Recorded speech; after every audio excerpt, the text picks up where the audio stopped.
Got the two Steves.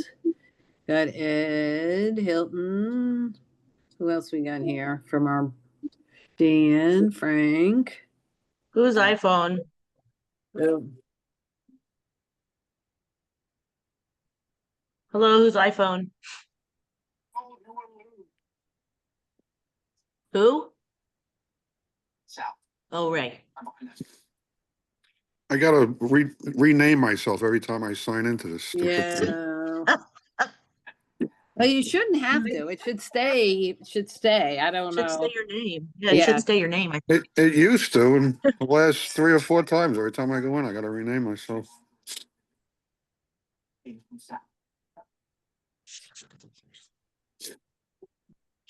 we have everybody to get started? I think we do. Joe, Frank, do we got Wendy? I don't know if Wendy's joining us today or not. I haven't heard anything from her. Do you know, Trish? I don't know. She hasn't said anything to me, and I don't see her on here. Yeah. We have everybody else from the building committee? I think we do, right? Oh, no, Jason's not on yet, but sometimes he comes a few minutes late. What time is it? I think we'll get going. What do you say? Who are you calling out to? No, Who'd you I'm call out? texting one of the owners, Oh, Mark. okay. All right, I think we'll get going. All right, Pat, let's talk about, Pat, I did something a little different on this agenda this time on to everybody else here, just in case you noticed that. What I did was set up a phase 3A discussion and then a two different 3B discussions, one with you still on it, and then for some of the stuff we have to talk about after you drop off. Okay. So don't drop off right after the end of 3A, because as I was putting the agenda together, it seemed to me that some of this stuff at this point already requires you to be listening and adding to it. So that's how I have it this time. Okay. All right, so let's do 3A. Concrete repairs to date and the schedule and where we are with the slip joints, with the painting. I have all that as separate items, but can you just update us on where we are with all of the work that's going on right now? Okay. All the concrete restoration has been completed, except for the slip joints. The concrete pour is scheduled for Wednesday at 9 a.m. So we'll be pouring those all back. And we'll be Now, before you don't jump away from that a minute, you said the concrete pour will be on Wednesday. Is there anything specific that our owners need to know, or things that'll be blocked off or anything while you're doing the concrete pour on the slip joints on Wednesday? Claire, I'll jump. Charles sent me an email this morning telling me that the unit owners of the 7 stack will be blocked in their apartments. I forget the time frame. I forwarded that email to 107 all the way up to 707, every single one of the unit owners, letting them know that there's going to be a concrete pour and that they will not be able to go in or out of their apartment. I think it's 8 to 1 or 9 to 1. I can't remember the exact time. I'll forward it to the board. Okay. Anything you want to add to that, Pat? No, that's it. I mean, just for that, probably 4-hour time frame, we're gonna be in there moving hoses, pouring concrete. There's gonna be a lot of guys in there, so advise anybody that's on that stack or trying to take their trash to the dumpster that it's gonna be off limits. So you'll be pumping, Pat? You'll be pumping up from the street? Is that how it goes? Yeah, yep. We'll come Okay. up from the street, work our way You down. bring the pump truck in by the dumpster and then bring the concrete truck right into it? Okay. Yeah, we're gonna utilize all that area if we have to. So you know. anybody who wants to be out of their apartment has to get out before your starting time there, whatever it was on that note, and then, or else they have to stay in essentially until it's over, is basically what you're saying. Yeah. And then once it's over, it'll be blocked in the way it was before, which is you'll just be blocking it while the concrete cures, but people will be able to get back and forth. Yes. Yeah, we're gonna block it with the orange netting, put that back after it's all finished. So that'll be back to where it was, and then we'll be pulling the shores and orange netting and all that probably towards the end of the week as we get closer. Hey, Pat. Yeah. Pat, let's talk about where the truck and the pump is gonna sit while we're operating. We're gonna pull it right in there next to the our dumpster, and we'll have the truck outside towards the street. So our pump truck will pull in, and then we're gonna come right straight on up through there. And Yeah, but are we gonna block traffic and, No. okay, right. Storing in the garage is good enough for the weight of the pump truck and the concrete truck. We're all good with that? Yeah. Steve, Yeah, you agree with that? Frank As was long as- asking if you're comfortable that the shoring Yeah, in the that was my- garage is. Well, he's not gonna be pulling the cement truck on that. No, Just the pump. The truck. pump is fine. The Okay, pump's fine. The truck will stay on earth, solid ground. okay, All right. Yeah, the reason I brought that up. okay, all right. So yeah, Steve, I don't know if you get the email I sent over to you, but 9 a.m. on Wednesday. Yeah, got it. Okay. Got it. Give me, 4 cylinders through back, okay? Yeah, we got it all And you coordinated. got, who's coming out? Quest? Yep, they'll be there as well. Okay. So yeah, once we get the slip joints poured back, that's about it. We're gonna wrap this thing up. We'll pour that concrete, let it cure, then we'll pull our forms inside the joints, and we'll start sealing those up as well, putting our joints back, and then remove all those shores, and we'll be ready for paint, tile work to come when we work our way down that section. So let me just see if I understand, because I'm not on premise these days and can't look around. So all the concrete work, including all this stuff at the bottom of the windows and, sorry. How do I? We are Hold on a minute. Go on. You said we're about out of work, so we're gonna start taking off the perimeter railings down the north side and south side, start getting those railings removed, making any repairs to those walls if needed, and then we'll have our temporaries up where they need to go, and then we'll be all the concrete will be done after that. So unless we do a change order or something like that.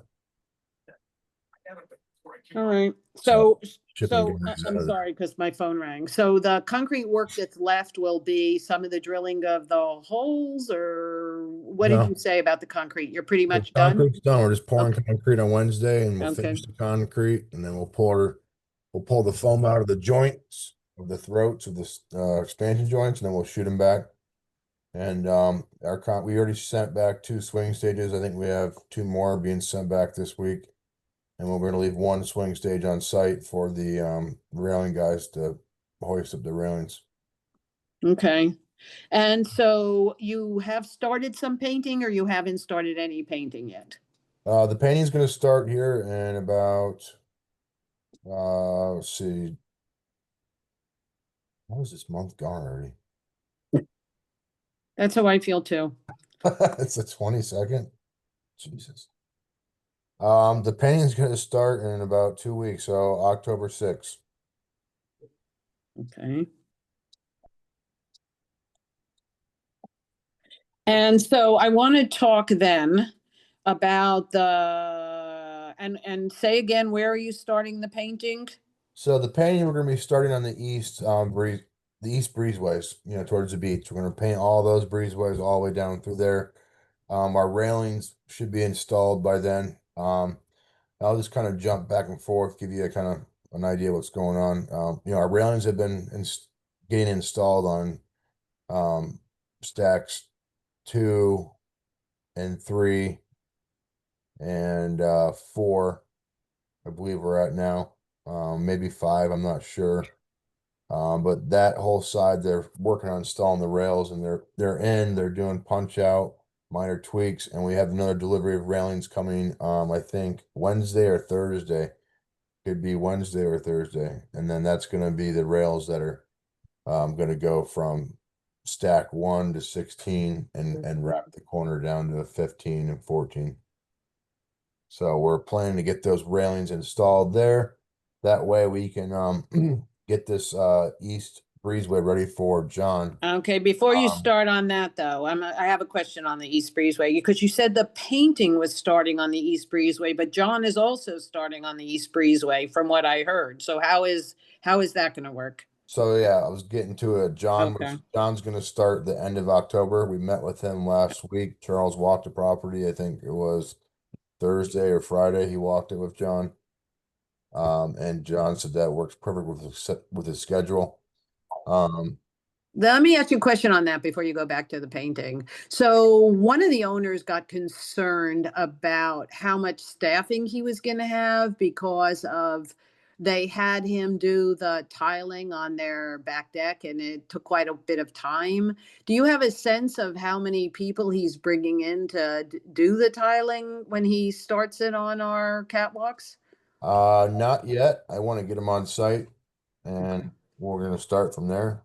Okay. Pressure as needed. Hmm. But Claire, on one of those balconies, you can only have two guys working. There's just not enough room for more than two guys. So I'm not sure how many guys he had, but anything more, and he would have been wasting time. Well, no, I had no issue with how many he had on the balcony. It was just a question of the kind of time it took. So the question was raised, well, how many people is he actually bringing to sort of move through this job? yeah, he's prepared. I mean, he's got a team that's gonna be there. Okay, And he'll make arrangements as needed as far as manpower, but we're gonna start on the the seventh floor. He's gonna get that going, and we're gonna work our way down on the breezeways all the way straight down through. And and then how are you coordinating the painting starting in the East Breezeways if he's starting in the East Breezeway? well, we're gonna be starting October 6th. Oh, I see. So you figure you'll get sufficiently Yeah, the done? breezeways, they'll get those done in a couple weeks. That'd be quick. Okay. Okay. We're covering all the railings as they're installing them, so we're preparing for paint. We're covering the new rails, so we start in there and we don't, get any overspray on the brand new railings. So we got railings going in, railings getting delivered, and we got paint starting October 6th, tile starting at the end of October, and I'll put together a new schedule. Okay. as So far- I have another question for you on the railings and the breezeways. yeah, I got another thing to bring up too. Okay, is this about, I saw something about, which has been a big issue, everybody keeps bringing it up, is how those catwalks in front of the East Breezeways dip. And I saw something that because of that dip, we're gonna need some additional, I guess, concrete or whatever to lift them up a little so that they meet the required height. What's going Okay. on with that? So that's correct. I was bringing that up next. Okay, So we met with John and he doesn't want to bring up his tile with a mud set. He wants us to skim it out and bring up the height of the slab. And then he can go back with his thin set and tile. So we submitted a change order to bring up that belly because right now we're below our 4-inch requirement after he puts on his thin set and tile. So we have a distance, it's about 15 feet in the middle where we need a minimum of 4-inch resistance. So we have to float the middle of the floor up. It'll still have a belly on it, but it's just going to be floating it up at least 1 inch to get the to meet code. It's one floor that's really bad, right? There's one floor that's really, really bad. It might probably be more like 1.5 inches on that one. But we're gonna draw a string line on each one and make sure that all of them have a minimum of 4 inches. so you're basically saying it's gonna be on every floor, 2 through 7, and just one Correct. is a little worse than the others? Yeah, one's a little worse, but we're gonna get the railings set first, so that when I put my skim coat in, it's gonna be around the post, and it's all gonna be, we'll know exactly where we're gonna be sitting because we only have our set point at the ends, and we can't bring that down or up because that'll determine the rest of the railings going forward. So we're gonna have our start point, and we're gonna install the railings. We made the stanchions on the post longer, Mm-hmm. that will get the proper embedment, but we have to bring up the slab up to a minimum because John's only gonna have he said probably 3/4 of an inch between the tile and the thin set. I think the tile is like a 1/2 inch. And he said a 1/4 inch for thin set. Pat, do you remember, I guess it was back in June before I left, we were in the office. Yeah, we talked about this. Talked about this. We knew this was gonna Yeah, probably happen. We weren't sure until you actually surveyed it. correct. So now that we've surveyed it, I think Steve's strong. I think I might even talk. That's why we made the post longer on that section. We talked about that. I said, what was Yeah. you were saying you're gonna make, so you made the post longer, so we would still have enough embedment. We're just not gonna, we're gonna have a bigger than 4-inch gap under there if you don't fill it then probably. Correct. Yeah, so we're not running a situation like we did on the balconies where we had to do a extension sleeve. Okay. Okay, yeah. But we knew we were gonna have some areas that were right on the line. And I was hoping John could maybe float it up a little bit, but Yeah, we thought to be at least an inch discrepancy, maybe 1.5 inches. yeah. We weren't sure, but until you surveyed it. Yeah, so when we get the rail in, we'll make the adjustment. I mean, it might not be. Well, we calculated like 250 square foot per floor per breezeway. So I mean that's worst case scenario. But when we get it all said and done, it might not be that much.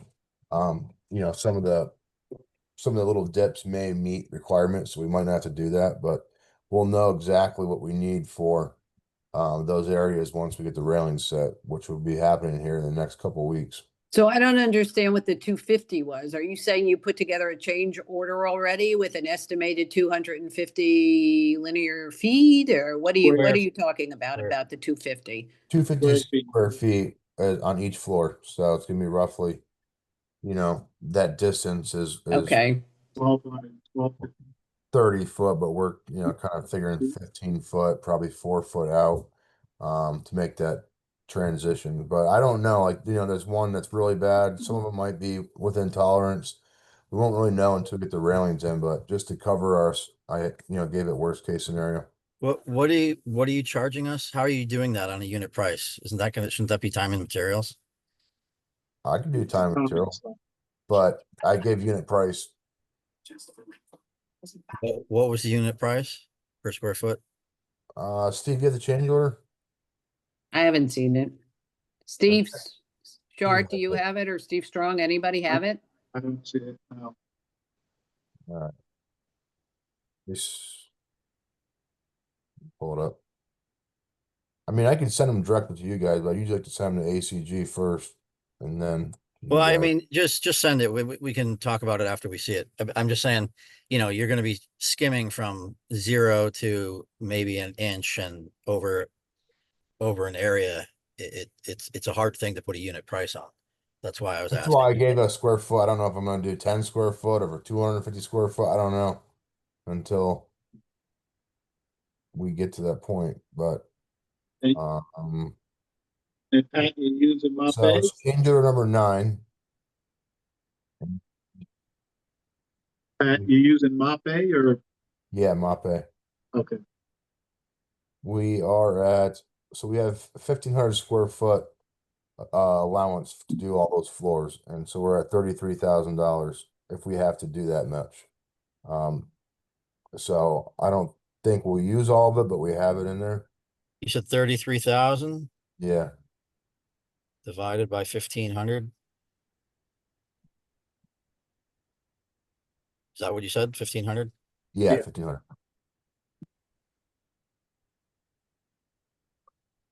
22 bucks a square foot.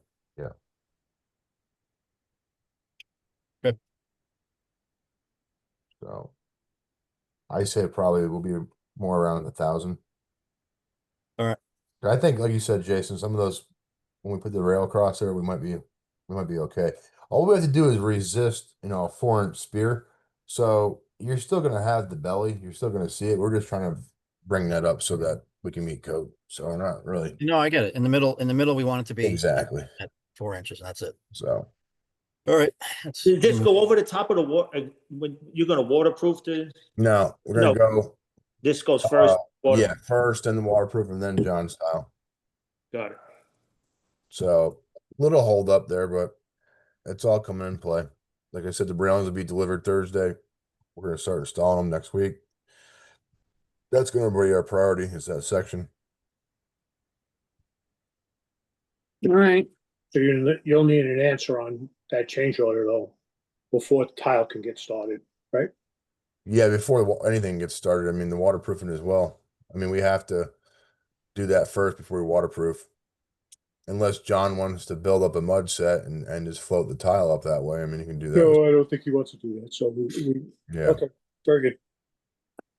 All right, so let's talk about our next, what I'll call a big issue here. I know Joe wanted to talk to you today, but I don't think it ever happened. No. This P2 driveway concrete repair and trench drain. We are going all over the map on this one.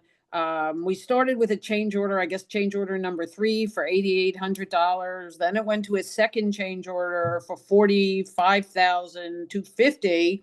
And then I saw just on Friday a revised change order. I don't know why it got revised. I didn't hear either from you or from Steve Shart. And it was like another 50% more. It's 66,475. So can you fill us in on what's going on with this and what this why this thing keeps going up and what we're doing here? So I had the change order. I thought we were good to go. And then I guess you guys had some discussion about the change order. So Steve Shart asked me to revise my number and take out the concrete and put it into a square foot number. And we went over the square footages and everything, and that's what we came up with. So I had $500 a cubic foot to do the repairs if we came across the repairs. So I took that out and we went back to a 4-inch partial depth repair, and I think the change order went up from there. It went up 50%. So Uh, when you say 4 inch, what do you mean? Like you're gonna remove, not removing the topping slab, right? I mean, what are you talking? yeah, there's a topping slab. I mean, Steve, you explain it to him. I mean, you the one. You had Well, the- again, We're- anything related to the concrete is a guesstimate. It's not a solid not- figure hold until on. we figure out, yeah, We've so talked about this so we- many we- times. We're not removing the topping slab. We made that decision 2 weeks ago. more than that. So then what? I haven't seen, maybe I did see, I think Claire sent it on Sunday. So what is this change order? I think we decided on recommendation from Steve Shart that we weren't going to do the injections, that we were just going to do. I don't know, but we've talked about this so many times. I don't think we So- should do it as a discussion with everybody here, because I want to review the thing, and I know Joe has looked at it. I want to talk to Joe, and then we'll talk to Pat. That would be great. Because So this how thing, about- like, so how about this me- thing's gotten out of control and it's wandering. Yep. And we'll get it back on the path. Well, like I said, I'd hope to have a conversation with Pat before this, and Yeah, I mean, if we would go I had the cubic foot in there because I don't know if it's gonna be 4 inches, 3 inches, 2 inches. So I just had a general number in there, so that's why I had it at that. right, and we were working on that, and then change So- order 8, revision 13 showed up $66,000. Yeah, Like, well, so Jason and I both agree that we need to talk to you and have a Yeah. side conversation about this, and we can't approve it yet, and we gotta come to a bed, Yeah. right? yeah, it's simple. The concrete removal. What we're gonna do? Do you want to keep it cubic foot? Or do you want me to spread it out into partial depth? Well, Topping removal? what we think is going on is first explain to me, maybe I'm getting this wrong. So the new material that's gonna go on the top, this That Neo never- Guard primer, intermediate and top coat, right? Yep. Okay, and that's a dotable footage, whatever it is. Tell Yeah. me what that will cover. What imperfections in the slab will that cover? Imperfections wise, I mean, it's just a coating. It's gonna go over, and it's about 40 mils when it's all said and done. And it's also a crack filler. It's or- gonna have a heavy sand finish. It's gonna So it, cover a lot of imperfections. I mean, where the price change was the concrete and topping removal. That's where this whole thing. so for changed. starters, we're Everything else is the definitely same. not taking off any topping. No, we're And- repairing cracks and putting the coating on. Right, so the epoxy number was what was also questioned. So do we need to fill in cracks with an epoxy and then put a topping coat on it? Or will the topping coat fill in the cracks enough that it will Yeah. look, So You the need to top- bond, you the need to topping- bond the topping slab back together because you have cracks that are running all the way through it. So we're gonna beat out, gravity feed epoxy, and bond those two pieces back together, and waterproof the top or epoxy coat the top. I mean, So hold on. This is where I'm confused because I've heard it 5 different ways and I haven't been down there in a while, and so I haven't seen it. We're sure that we have cracks. oh yeah, Wait, whoa. That go, you're saying they go all the way through the topping slab. most likely. I mean, they go through. I mean, Okay, we're but- trying to eliminate water going down into the garage, correct? Is that Understand, but cracks in the topping slab are different than cracks that go all the way through. Right? So I read about this product when you first proposed it. yeah. It fills cracks up to a certain width. Now, I don't know the condition of the topping slab other than when I'm down there, I walk over and I see there's a few cracks. I don't remember seeing any major huge cracks. Maybe there's a few that need to be cut out and epoxied, but I don't remember seeing there being a bunch of cracks that were so big and wide that they needed to be cut, chipped, whatever, cut and epoxied. So somebody who's down there needs to tell me, and I think that's However gonna. you guys want to do it, we can do it. At this point, it doesn't really matter. I mean, Well, we realize that we realize that at some point down the line, yeah, and I mean maybe 10 years, we might have to take up that topping slab. So we're Right. trying to limit anything that's not really necessary right now. And if I understand the product that you put forth, and when you put forth, I was very happy when I looked it up. It seems to be one of those products that will go down into those hairline cracks. And since it's just a topping slab, I'm not that worried about. I know hairline cracks, so that's the thing I'm trying to get at. The hairline cracks, I'm not worried about that. Those we can stripe coat the cracks, and that'll go through and take care of those. These cracks are big open cracks where you can stick 2 credit cards through there, and most likely, probably 85% sure that they're going through the topping slab. I mean, Yeah, because right. we've got heavy moving trucks and just heavy weight on there for the last, whatever, 40, 50 years, however long the slab's been there. And I'm just trying to get this slab somewhat in a decent condition where I can put this waterproofing across and it's going to do its job, but it's not going to allow a lot of movement if that slab's fluctuating, if that crack goes all the way down. So right now, let's just talk logic. Right now, we're saying we have some cracks in the topping slab. If water gets through the topping slab right now, it goes down and it hits the slab below. That slab is pitched back to the drain, right? I guess. I mean, To the that's where linear the drain. leaks at. We're having a lot of leaks in that area. So I don't We're know. getting where- leaks in the garage in that area. One leak. I thought it was just one leak. Yeah. Yeah. I thought it was just one leak. So what I'm not So trying to be difficult, there's Pat. I'm two trying to understand things here that I'm because trying to understand. Are we trying to make it look cosmetically, pleasing, or are we trying to stop water? That's what I need to know. we're trying to do both. Frankly, I don't think it's all that cosmetically unpleasing right now, to be honest with you. But what I want to understand is the significance of what is actually going on right now before we put your waterproof coating on. Because if there's just one little area that's leaking, then that would be the area that I would focus on. And Well, I tell you what, you have a owner's rep and an engineer. You guys let me know what you want to do. I'm the contractor. yeah, all right. Come up We'll with I several agree. ideas. Pat. okay. Joe and I will talk to Steve afterward because Do however you want. I'm just, Well, if when water gets through that topping slab, it's a pitched topping slab. I can't imagine that it's not getting down to the drain, except if there's one place where there's a crack all the way through, and then we deal with that. But anyways, I think we've beaten this to death, and there's no sense having so many Indians and no chiefs. So let me and Joe take responsibility for talking to Steve Shart, and then we'll talk to everyone and get back to you.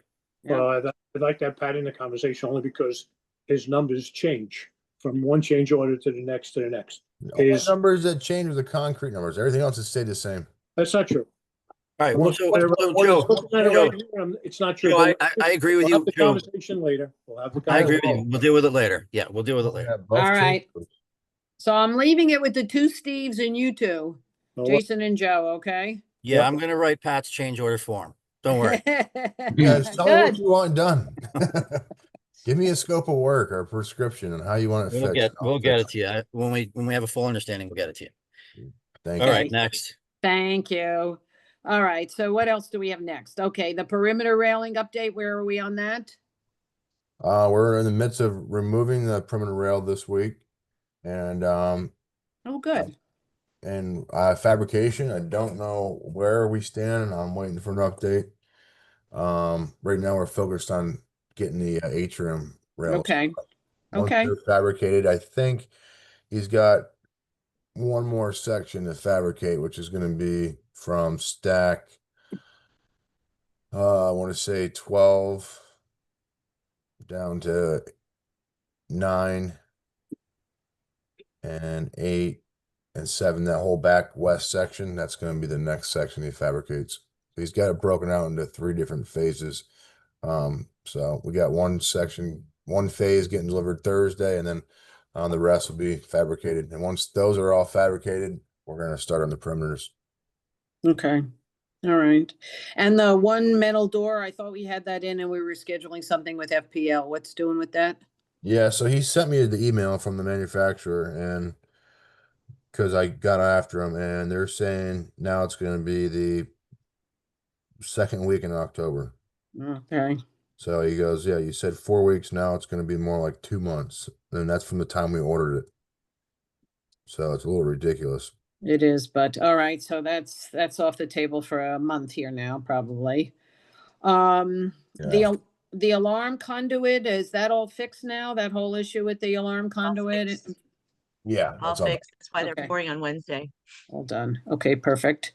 Now, the one thing that came up, and I don't remember if it was mentioned 2 weeks ago or it's been since was since our last meeting, but one of the owners brought to my attention that we had issue on our trash room floors, that we had a slip issue that or a tripping issue because the floors were so uneven, particularly around the drains there.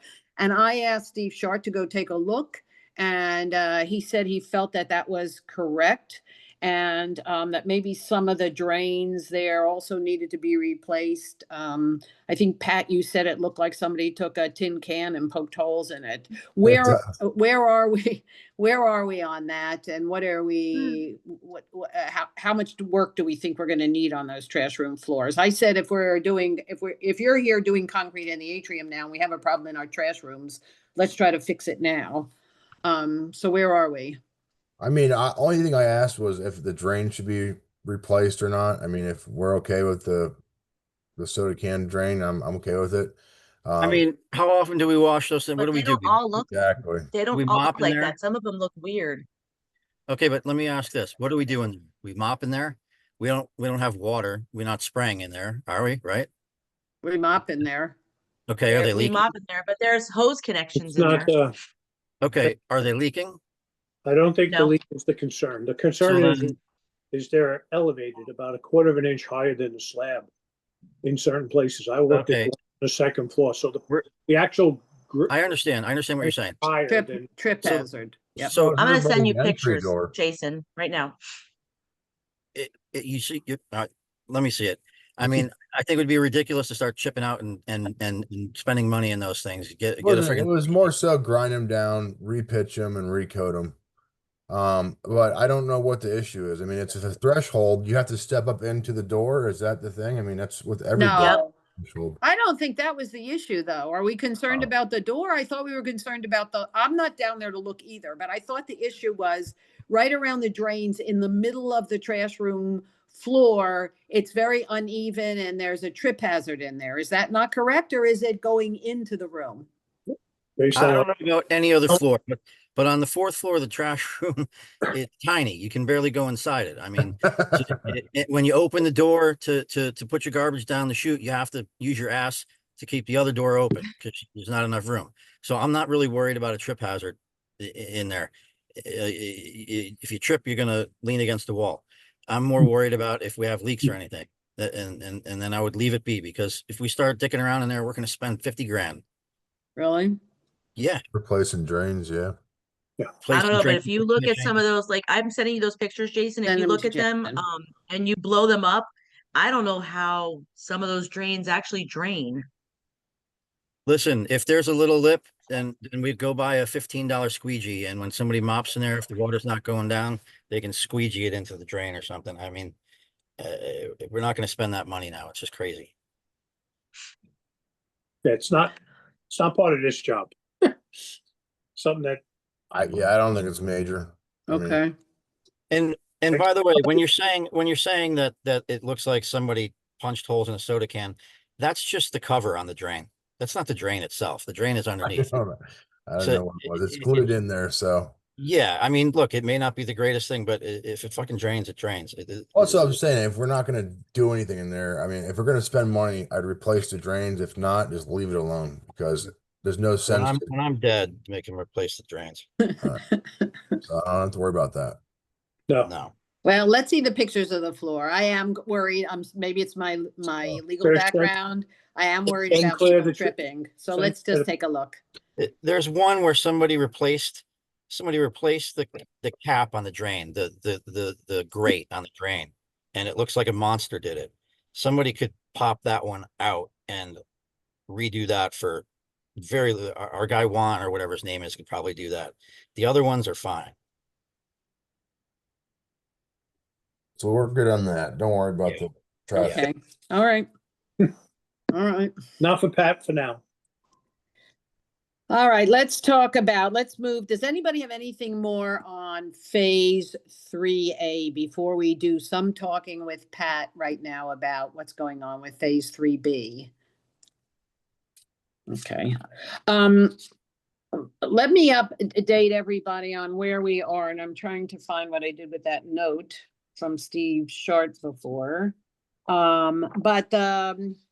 Matt Hudson, talk about the Atrium Center for a minute. What did I do with that note? I don't know. Matt Hudson, who's our landscape architect, talked about putting concrete planters around the atrium. And I was trying to talk to him, but wasn't able to, about how much something like that would cost. But the other issue came up in terms of the ceiling of the garage being able to handle that additional weight. We asked Steve Short to talk to our engineer about whether our garage ceiling there, which would be P2, could handle that weight. And we got something back today, which I had in my hands, but I don't know what I did with it, from Hank, saying it would take him 60 hours of work to figure that out. Okay, Now, first of all, that's crazy. Second of all, did this guy give us a sketch of what he's talking about? so he was How work. big, how tall? So far, he hasn't shown us shit. I'm not impressed, right? So he did show us a little bit of something, and we held him off because Can I see it? Because we already have concrete planters there. And depending on how big your concrete planters are, if they're just how high they are, or if they're good. I mean, what is he doing? We need to know what he's doing. And I'm sorry that I'm getting angry, but I'm getting fucking angry. You can't just talk bullshit and say, oh, I want to put concrete planters and then ask an engineer when they have no idea how big, how many, how far. Okay, And you Jason, can make concrete planters out of lightweight concrete with a whole bunch of vermiculite in it, and that doesn't weigh shit. So this guy needs to do something or give something concrete. Has he Jason? done anything? Jason, hold on. Yeah. Take a deep breath, please. I Breath. will, but Deep breath with me. Come on. yeah. Okay. We met with the architect. We did send a plan to Steve Shard that showed dimensions, showed the planters, gave dimensions of what he's thinking of doing. So it was shared with the engineer. It then took him 2 weeks to look at it and say, oh, I need 60 hours to digest this. And I was like blown away today by the same comment that I got from Hank. I'm like, what are we talking about? We already have huge planters. There's got to be a way of building planters, whether We're it's taking so much weight away already. That's Yeah, what I was exactly. going How with. thick is that slab? I mean, Christ, 4 inches. How thick? 4 inches. No, No. that's the ceiling of Oh, no, that's 24 inches. it's 24 inches. You don't The even topping need to slab look is at it. 4 inches that Yeah, we're taking the topping all is the decorative concrete. We could build a whole nother building on that fucking slab. Structural slab is The structural slab is how big, Pat? It's 24 inches. It's 24 inches deep, the structural slab. That's freaking Well, deep. Hank doesn't even You need to gotta look chip at it. up 2 pipes to go from two of the units for Trish, where we had, I don't know, the plumbing leaks or sewer pipes. We had to chip out all the way up in there for the new pipe to get put I in. think we just. And that makes perfect sense that it's that thick because it's acting as a podium for Nightmare. Oh, the here it building is. we built on. I think we gotta just get something a little better between the architect. Hank. Can somebody send me Yes. what the landscape architect sent? Trish, can please. you pull that and send it to Jason? And Steve, don't Yeah. we have building plans anyway that have all of this stuff in it? I was, Steve's on the Well- phone. Steve's on the phone. He walked away. okay. Talking to Hank. Well, that's what it was. He Well, said to probably. perform the analysis is 60 hours of work and it will take 3 to 4 weeks to get an answer. So that's why I'm bringing Listen, it up, pretty Jason. soon- Pretty soon, we're gonna need to fire Hank. I mean, that's such fucking bullshit.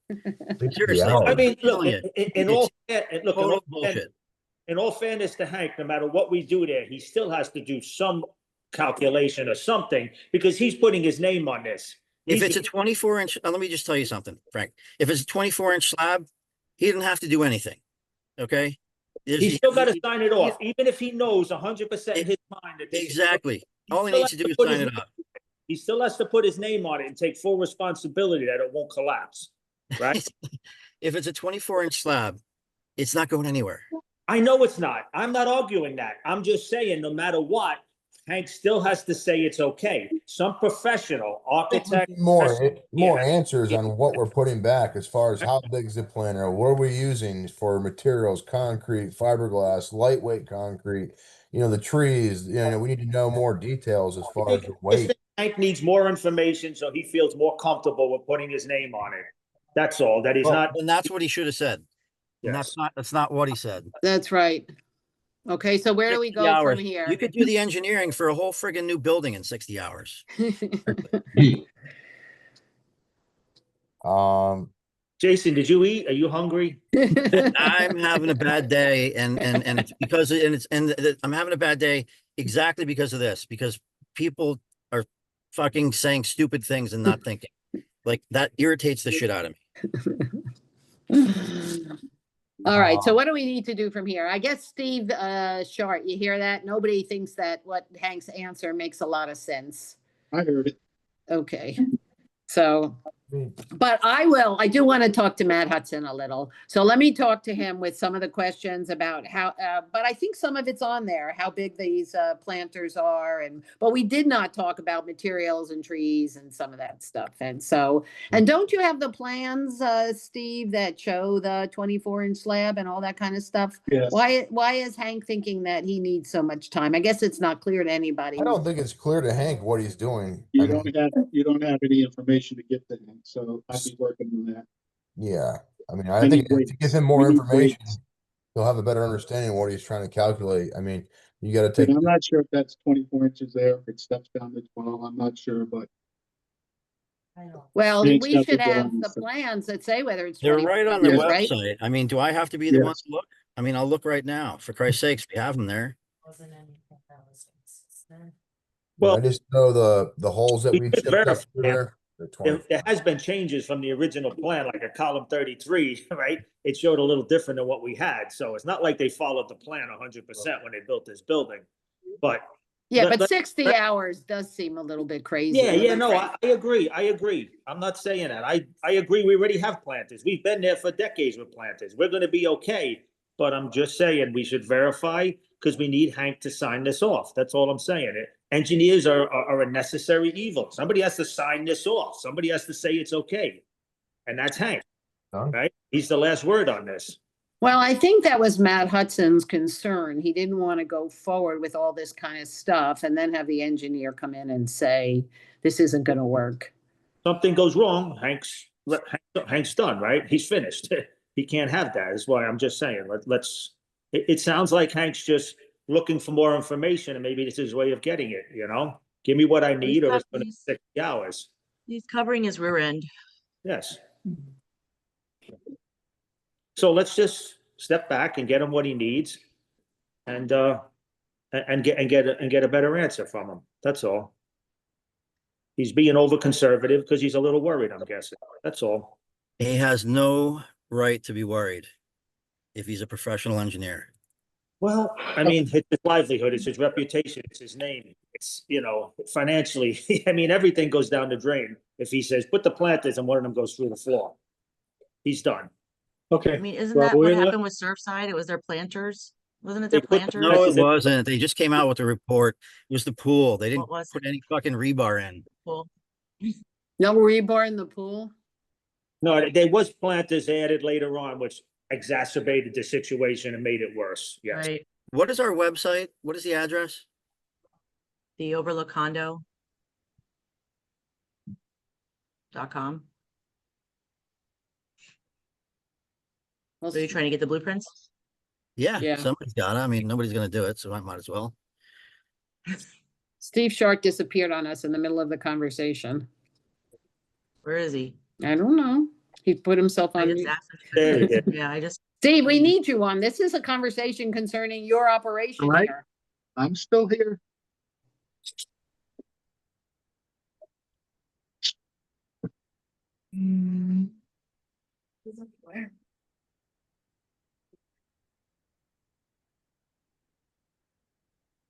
All right. So Talking and Jason's he's gonna look muted. at the plans. Do we need Go ahead, to? keep going. All right, I'm just want to try to figure out what our next steps in terms of this should be. Should we get the landscape architect on the phone with Steve Short, with Hank? What do we need to do? I just want to move things forward here. What do we need to do to get people comfortable and to start putting together a design for the atrium? I feel now like I'm caught between the landscape architect and the engineers, where the landscape architect says, we really should move forward until we have some clarity here from the engineer, and the engineer saying I need 60 hours to give any clarity.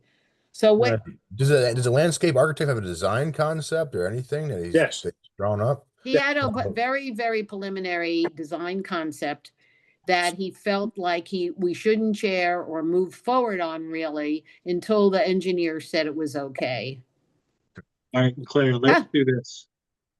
Have your architect send Hank an email saying, Hank, what do you need to do your calculations for weight issues in this area?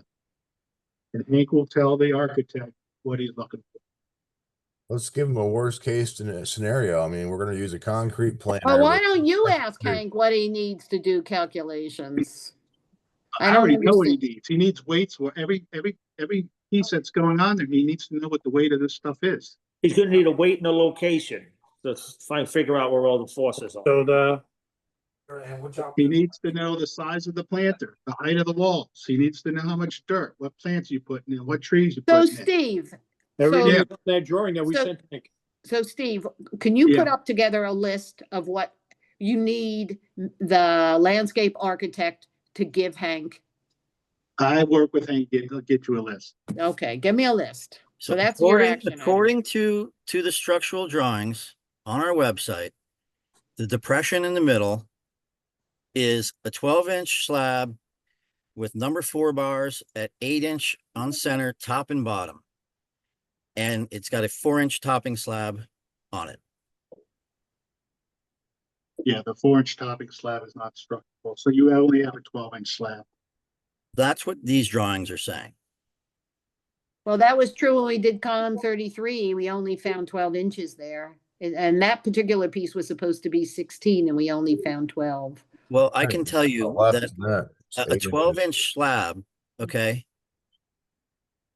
I'm building a 6-story building that's on a Jason, it doesn't matter. podium, and the podium is a 12-inch slab. Relevant.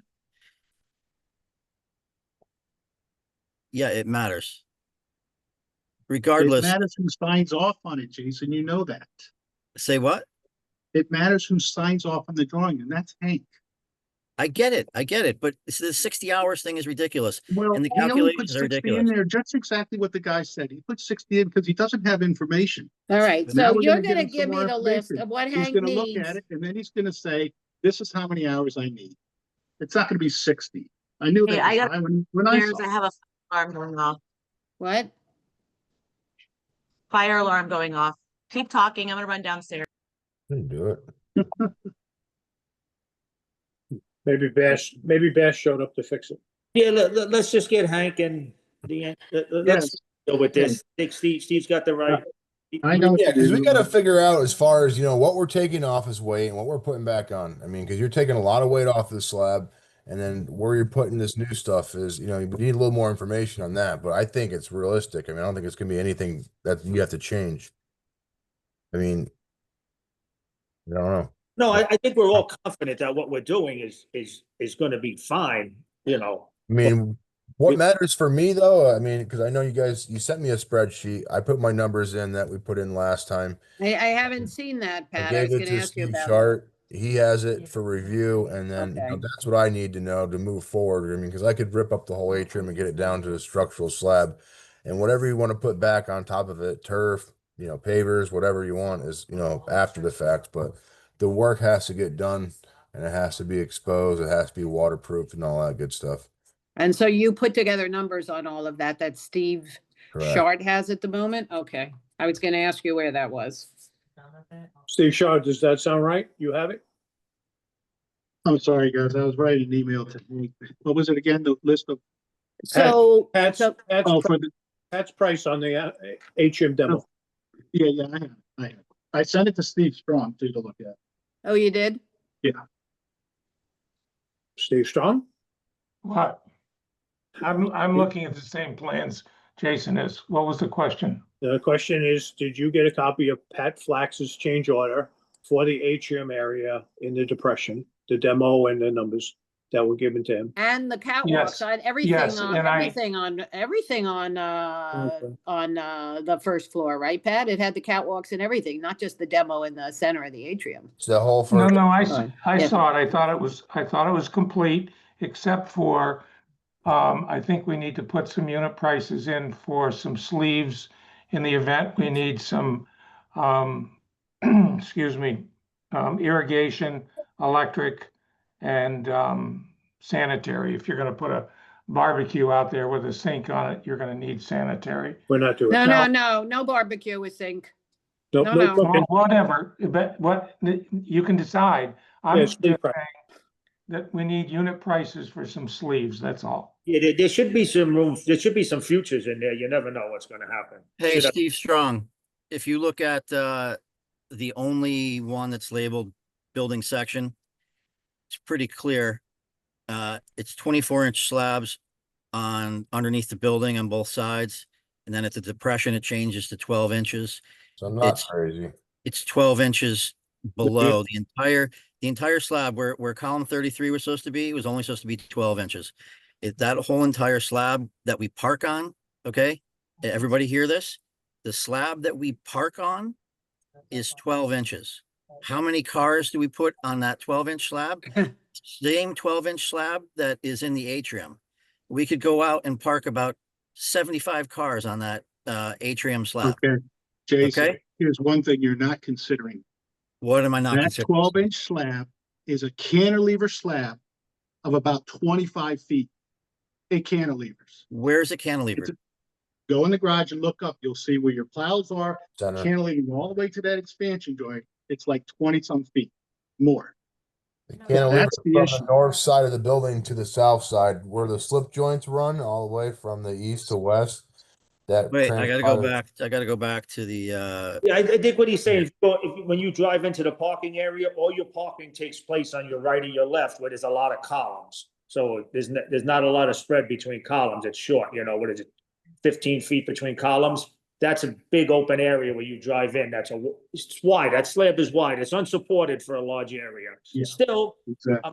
it's still fine for what we're gonna do, but you know. Steve, where are you saying that it's cantilevered? I've got the first floor plan drawing up that shows expansion joints. Where are you Yeah. saying there's a cantilever? The whole drive line. It's from the You north talking side. down Column below? to- You talking in the garage? Or are you talking Yeah, up no, above? in the garage. Okay, well, I'm talking up above. It's a 12-inch slab. It's the same 12-inch slab as down below. Except there's no cantilever. No, I understand the thickness of the slab.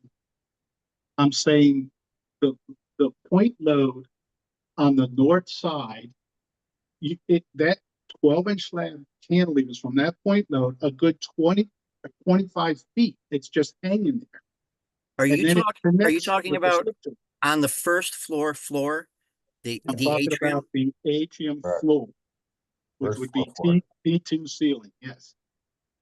So on the It north goes- side, the slab follows the outline of the catwalk before the depression. It's 24 inches there. Where are you saying that it cantilevers? I have the Okay. drawing open. On P2.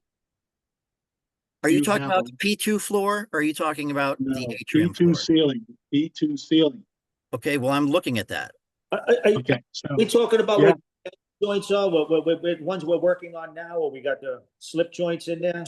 Is that what you mean when you say cantilever? yes, the slip joint that's in the atrium, that slip joint, if you work from that slip joint north, it's another 25 feet before it even hits any bearing, load bearing support. That's Where when are it you changes saying, from where are you saying there's a slip joint in the actual atrium area, the depressed atrium area? the step down. It runs east to west, the full length of the whole atrium. Yeah, that big fat cork joint used to run east to west. On the That's south, the ex- I'm seeing, Isn't the expansion joint? I'm seeing South an end of- expansion joint on the south side South side of the atrium, There's of an the atrium. expansion joint. Yeah, running east to Yes. west. and that's So what from we that expansion, all together, right? We have the slip joint with the dowels and the PVC rods or whatever, with the dowels, the stainless steel dowels that we replaced. Correct. So I guess what he's saying is that concrete slab is really not complete. One part of it is supported But, just. but that's untrue. Everybody wants to call it a cantilever. It's not a cantilever. The slip joints were designed to supported. support the same weight as if it was as if there was no expansion joint. That's the way those slip joints are designed. They're not designed to be lesser. They're okay, designed. I agree with you. Maybe the cantilever word I shouldn't use. I was just trying to use a layman's term that people could understand. There's no Yeah, cantilever. it runs to the It's just slip as if there was a regular joint. The way those slip joints are designed, because I went through this way back when we first ran into this, because I didn't understand them, and I spoke to my engineer about them, is because I thought it was the craziest thing ever, is that they're designed to hold the same amount of weight as if you had a ledge there and your slab was sitting on the Yes. ledge. So Yes. so they're designed to have absolutely be no lesser than if it was bearing on a wall below, except that they're made to allow a little bit of movement. So I disagree with this whole entire conversation. We've got a 12-inch slab there. That's the equivalent to the same 12-inch slab that's below it on P2, and we park a gazillion cars down there. So that's why I'm saying this whole conversation is ridiculous, because I'm not a structural engineer, although I was an architect and I have a degree in architecture, and I've been in this business for a long time. It's not rocket science that this 12-inch slab can hold a shitload of friggin' weight. I mean, I'm doing a building right now where I'm reusing a 6-inch slab and we're putting a parking garage on it. And my engineer's done the work. It took him less than a day. So that's why I'm irritated. Anyways, I'm going to close the drawing and shut my mouth. Okay. Jason, in support of what you're saying, I'm doing a jacuzzi on a 3-inch slab, and that's 3 feet of water Yeah. in the jacuzzi. So those planters aren't going to weigh anywhere near that amount. No. I don't think there's gonna be an issue. I think we need to work on the design, keep moving forward. I don't think you're gonna have a weight issue up there, no matter what you put up there. All right. So let's But do my that. point, I'm just going to say one more thing. My Okay. point is, okay, that I'm very dissatisfied with what's his name, Steve's boss's answer. I think it's flippant and rude. 60 hours and da da da da da. I mean, he has the drawing set. It's just friggin' laziness in my mind. Okay, I'm done. Okay, thank you. Well, Steve, so we're going to do two things here. Okay. We're going to you're going to get questions that Hank has for the landscape architect. And I'm gonna ask the landscape architect to set up, to come to our meeting with this preliminary plan in 2 weeks. Is that okay? Everybody think that makes sense? And we can start talking about the plans? I think I would just like to add one thing. Okay, Like, I just received this plan. I think we should have a quick discussion, maybe not today, as to if we even like the plan before we start doing calculations and weights and everything else. That's So okay. You that's can fine. So- finalize the design first before you go through this great length of. well, I calculation. agree. It was a question of, is Because the any plan even design a can be- viable plan? But if you A- want to, Jason, we Any can- design can be made to be lighter or whatnot. We need to decide if we even like the thing. And I haven't even opened it yet. I have no idea what the guy is doing. All right, so let's have him do a presentation in 2 weeks and talk about it's a preliminary plan and we can give him feedback on it. He seemed to think that the next step was to talk to the engineer, so that's what we did. But let's No, have him that's come. it's a cart way out before the horse. If we don't like what he's doing, there's no reason to talk to the engineer. All right, I still say, let Steve get his questions and let's have him come in the meeting in 2 weeks with this preliminary plan. Does that sound good to everybody? Anybody have a problem with that? Are you suggesting a different path, Jason? No, I'm not sure if I haven't looked at his drawing. I'm not sure if we need a presentation from him. We need to look at his drawing and decide as a group if we like the direction that his design is going in. And then if we do, I guess we can then have him give a little presentation. Or if we have critique, we need to give him critique and feedback. So I love you dearly, you know more than everybody else, but I have very hard time getting you to ever look at anything between these meetings. So That if is you will true. look I've at got a it, lot going on right now. I know, You never I'm sent not this, you never criticizing sent this you. to me. You What? never sent the landscape thing to me. No, because I thought our next step was we had to see if it was even a viable plan. That's correct. I did not. No, it has to be viable from a design perspective first. Well, I mean, So Jason, just a real quick update. So will you look at it before the next meeting or do you want me to? I'll look have at it in 2 minutes. I just got to respond to this email, then I'll look at it. Okay. So I use these meetings, one of the things I use these meetings for is to get people here to focus on things, including you. I just want to say that. Okay. It's not a fair. criticism, It's it's just a statement of fact. and there was a preliminary meeting amongst 4 of us that did look at the design questions. And there was some conversation with people about that. And that's when the design architect said, I don't want to go any further making changes on what you may or may not be able to do until you talk to your structural guy That's and see if he will support the weights.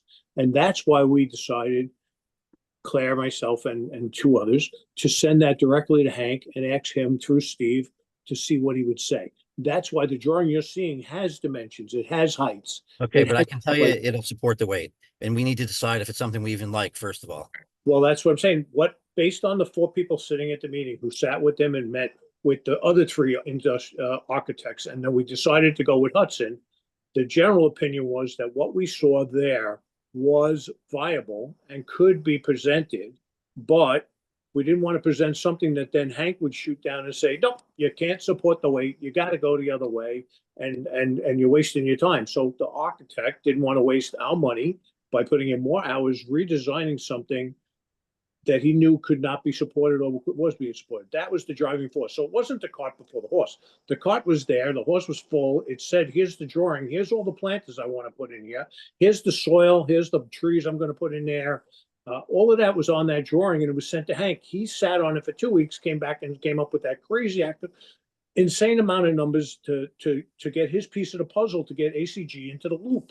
Joe, which one of these emails? You sent me 2 emails. Which one is? The Yeah. first one, the one that says preliminary architectural plan, I believe. Right, it says the FY, second one. Oh, the structural I already have. Okay, yeah. right, the one right below it is Yep. an attachment, it's 250040. It wasn't generalized to the population yet because, like I said, we met with my friend Shane Shane, and he put out that thing that was in the lobby that everybody hated. We met with another guy and then we finally decided we're using Hudson. Hudson's design came in and 4 people, me, Wendy, Claire, and I don't even know if there was a 4th. But we Trish. met with them, we went over their plans, we saw what they had, and his suggestion was, before I move things or go further, you should check with your structural engineer. We said, we have one on board, we'll ask him to look at it. He looked at it 2 weeks later, the day before having the meeting. We're all screaming at each other now, with Hank's estimate of 60 hours of engineering that you and me agree is absolutely out of his mind. Frank agrees he's out of his mind, because I think maybe Frank, you were in that meeting. I'm not sure. Yeah, no, I think you're right. I think we all So it just, felt very comfortable with this. and like I said, so now this drawing has gone to you and still not to the rest of the building committee or any of the building people or the board, because it hasn't been presented properly as a preliminary. Right, And just it because, wasn't shared until today when we're having this discussion about Hank's insanity. I know, well, just because we Just to bring you up to speed, that's all. I'm just bringing you up to speed all on, felt comfortable, doesn't mean. Yeah. Hank still has to be comfortable again, you like know? you said, you can build planters. There's got to be ways of building planters that they're not, Yeah, we could use, 5,000 PSI, and I've seen planters built out of Dora rock and then stuccoed properly, and they're very light. 100%. Yeah, But, so so I'm just trying to look at his thing. He's got no friggin' details. well, it's like I said, it's a very, if you blow it up really big, and it's probably I have it blown up. There's nothing here for. It's not even clear. He's got fucking tile everywhere, and he's not. I'm not even sure what height the tile is at. I mean, has he just left the step down all over the place? He left the step down. I thought think the whole- what he, But the whole point of our exercise was that we were going to try and get rid of the step down as much as possible. well, the So he's planters not are what, addressing one of our main. no. The planters are what block the step down so that nobody trips on it. and It was very preliminary and not ready to go But, to but it's anybody. open, it's open all Jason. the way, wait, whoa. Because I'm the one that talked about using planters and maybe a little bit of railing in this to create areas and get and block the step down and have other areas that are raised. Correct. And it's not clear from his drawings that he's done any of that. He's got some planters, but it looks to me, he's got a dark black line, which there's no section all the way around where the step down is. And it's not clear what elevation all that tile that he's putting in there is at. It So, was very preliminary and not ready to go to anyone. That's why. especially an we- engineer, especially an engineer. Well, well, We need his to get, opinion was, if you look at the red lines, he's got dots around or spot dimensions for his planters. And that's what we asked him to look at. The elevation I change. got was it. addressed. Those planters aren't. The elevation address was addressed. The gray striped area to the right of the drawing towards the east is all elevated and flat. That's all perforated decking. It's going to eliminate the slice and then allow the He water says to get underneath. He says proposed upper deck. So I'm looking to the right. We shouldn't even be doing this on this call. We should have a No, separate we call. should. We should have a separate Because- call and we should have it screen safe. And I only sent it Joe- to you because Joe, if you're very aware of this, then yeah. I'd like to go over it with you separately because listen, absolutely, I- absolutely. there's things that are not clear here. Jason, But I can tell you what this, do I it, can tell man. you right away, looking at it, that there's no friggin' weight issue. I can tell you that. We agree. But there's a whole bunch of other issues. So We're not, let's- we let's don't keep this- disagree on that either. This let's- is very preliminary. so let's get him on a call again then. I don't need to talk to him first. All right. I'll talk to Joe first. Yeah. And And then me, please. Shoot me Sure. a text, Jason, on when you want to meet. Patrick, stop smiling. you enjoying this, Pat? Yeah. I'm not At least watching. you're I not hot seat, Pat. had a drawing. No, open, just so- we're getting some progress. I mean, this is what it takes. Okay, so let's table that and move on. I mean, the next whole thing to this is, the removal and the waterproofing and the concrete portion, which is where I come in. I mean, whatever you guys decide to put down there, I don't care. I mean, So tell me, just remind me, and I'm not trying to be flippant. I'm being serious. yeah. Do we have leaks beneath the atrium? Yes. Okay, and it's like the little ones where we put up the gutter or whatever. They're usually at the joint. They're Yeah. all over the place, I believe. Right, Trish? I mean, Okay. No. And, Jason, and them We have for leaks years. all over the place. We have leaks all over the place because we removed all that tile. I have leaks all Well, over. Before we too. took out the Okay, work, wait, can I just finish a let's- couple of questions? Yeah. Because I don't remember, and I'm sure we've talked about, was there ever any waterproofing underneath the atrium or no? Yes, So there's The water, original. the original, the original, and then they put the 4-inch topping slab over it. yes. And then in other areas, we just piled up shit on top of it, rocks and everything else and blah, blah, blah. Yeah. Okay, so then in my mind, we need to pull up that whole entire area. Yes. correct. And That's that's, Um, I The said, except for idea maybe, behind this except whole for, thing. except for maybe where we have those big palm trees, if we decide to keep them where they are and whatnot. No, I think we still, don't you We feel, have to- Pat, like we'd have to take those off and We see have- what we have first? We have to Yeah. move them. Move them. We have to Yeah. move them for inspection of Yeah. the Yeah. Yep, I don't think, are those pots separate? yes. Yeah, They are. Okay. fiberglass, aren't they? Oh, they are? Yeah, I don't know I what they think- are. Listen, I know that all of the ones like on the sides are, those you can remove. That big, huge tree in the middle, I have no idea. We didn't move that when we did the work in 2006. Okay. It's not attached. It's just sits on top of a topping slab of waterproofing. I mean, how heavy is it to move? I couldn't tell you until you start to move it. It's a big What? tree. But Steve, Well, it's okay. needs to look at the whole- We've got a 12-inch slab in there. We can certainly bring a Bobcat in there. It's not gonna be a problem. Or a skid steer. So I think we can make the decision right now then, based upon the information that at least I would just re-informed or help my memory, that it all needs to come out. Yes, Correct. All needs to come out, all the brain, And all it all the needs drains to need to be be inspected. waterproofed. The question Yes. is, are we doing, since are we doing the super 3, 20-year. how much is that again per square foot? The 20-year stuff is what we did in the planner. It's $35 a square foot. And what did we do on the catwalks? It ended up being like $15 a foot. Something, yeah. but are we comfortable with that kind of stuff on the catwalks on the first floor? I mean, what did you put in Well, your? it's gonna be proposal? underneath. It's not gonna It be. is, but it- that takes a hell of a lot of rain down there. It's very different than the Well, other catwalks. I'm not worried about the rain because we got a ton of drains and if drains are working. Okay, it's not gonna be an alright. issue. What did we put over column 33, Pat? What was that? That was. That was 20. the 20-year Poma 20 system. year, I yeah. think it should be similar to that. I mean, it's going. Same system.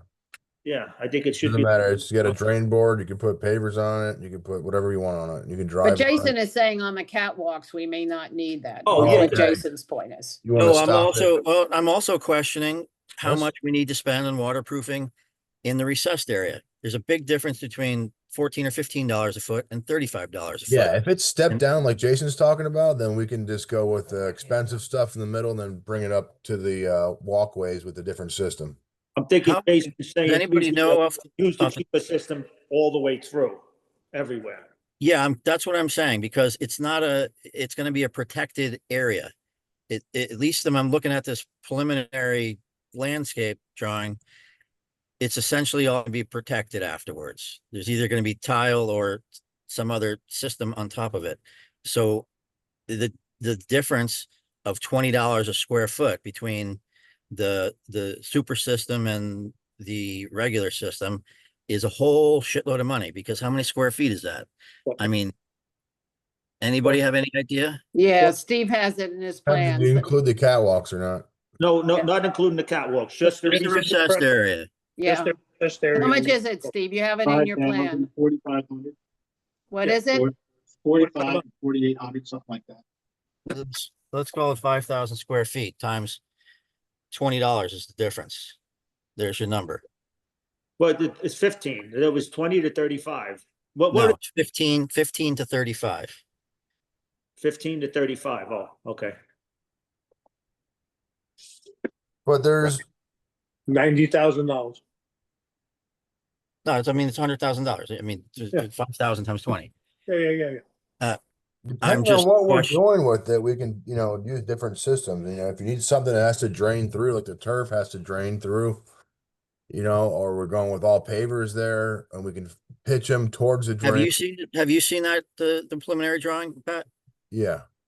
So then the question is, And again, I didn't. Yeah, I see a little on. a glimpse of one. I mean, I don't know Where, what's where he's, but where he's got the artificial turf. Yeah. I don't know what elevation it's at. I don't know what he's doing. I'm not sure. I'm with you.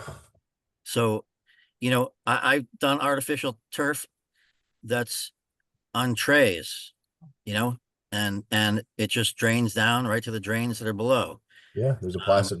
Plastic. What's the recommendation, Pat? Would you put in the same product you have outside on 33, or would you put a 10-year product? What would you use?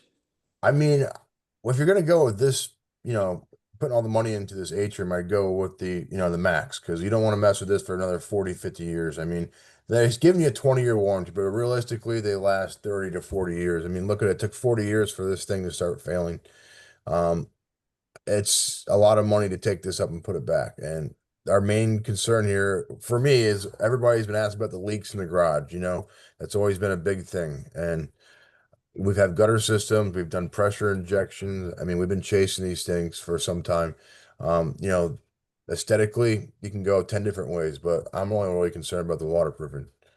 I think that the waterproofing, since we're ripping up this entire area and then you're doing concrete repair underneath there. And Yeah. then if we're putting, it looks like, at least in this preliminary design, we're putting 75% of it is going to be covered with tile. Yeah. I think it's a real decision to be made whether we need, because the tile and the thin set adds a whole nother layer of protection.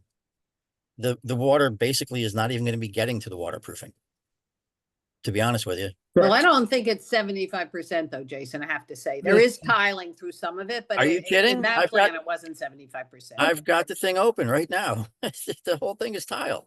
Not when well, that's not I've got it open. There's Oh, one area. All right. There's So one if- area. Do they turf, call it One area is pavers? tile, one Of area is turf. like a wood, One and one area of deck. area is that Okay, fake it's grass. 60% tile. So And then the other areas, which if I were to be making the decision, they would be furred up either on pedestals or on a tray, so that there's no wear on the waterproofing system underneath. It's just water goes through and goes into the drains. So part of the reason why you want the more expensive system is when it's in wear areas, Listen, I'm not saying we should be cheap. I'm just saying $100,000 decision there's might be different better. options. I mean, Might there's be better, yeah. applied, cold applied, there's Yeah. wear systems, non-wear systems. I mean, there's a lot of And- different options. And if it were me, if I was the only one making the decision, I would want to have the thing ripped up and see what the slab looks like underneath it, and then start making decisions. Because Pat's going to be That's doing. what we can do. Nobody's made any decision about what waterproofing product goes on there. We asked Pat to do a preliminary bid on this so we could begin reviewing it. That's all. That's as far as it's gotten, Jason. So Pat Okay. could give us a couple of numbers with 2 or 3 different systems, right? I mean, doesn't matter to you, Pat, what you put down.